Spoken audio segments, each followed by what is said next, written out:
What could possibly be the main factor Oklahoma's wildlife and fish and game is a detrimental factor that poaching affects of Oklahoma. Questions I'll be answering is, why is poaching detrimental to the environment? What does poaching have that affects our grasses, shrubs, trees, and everything that our prey tends to feed on? What effects does poaching have on the population being targeted? How does poaching affect the numbers and everything about the population being targeted? What is at risk?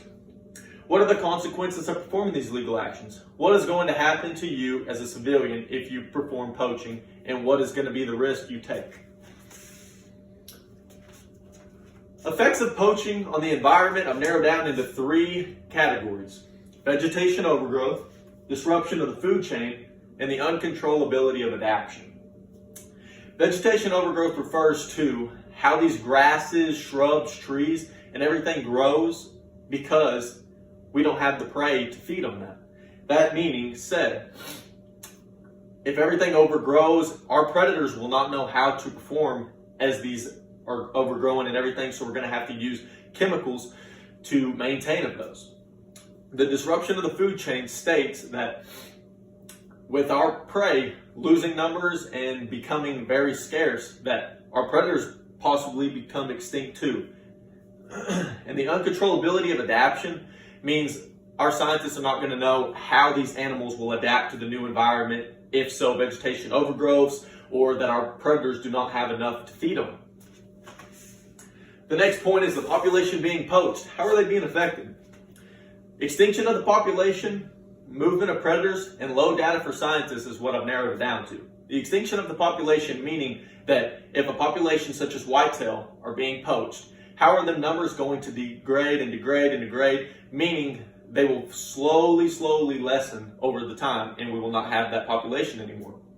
Movement of predators into rural areas and towns and cities and stuff can put civilians at risk, meaning that these animals are not going to know what to do, so they're going to be pushed into these towns and cities for food and everything.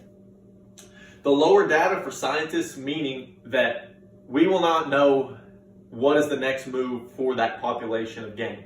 So if it's for fish or if it's for white-tailed deer as an example, we will not be able to measure how these animals are evolving and adapting to the environments.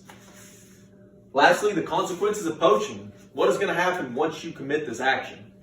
Prison time and fines, loss of guns, fishing equipment, and loss to be on a wildlife reservoir are 3 examples of the consequences you can face. Prison times can result up to 5 to 15 years depending on how many animals you were caught with. Your fines can go from $5,000 to $50,000, for example, just depending on how bad that consequence is. Loss of guns and fishing equipment go exactly with what you were caught with and caught doing. Game wardens have all the right to take away everything you have in possession once you are caught doing the illegal action of poaching. Loss to be on a wildlife reservoir means that you're considered a felon, so you're not allowed to be on that property anymore, which is right to say because you produced the illegal action of poaching.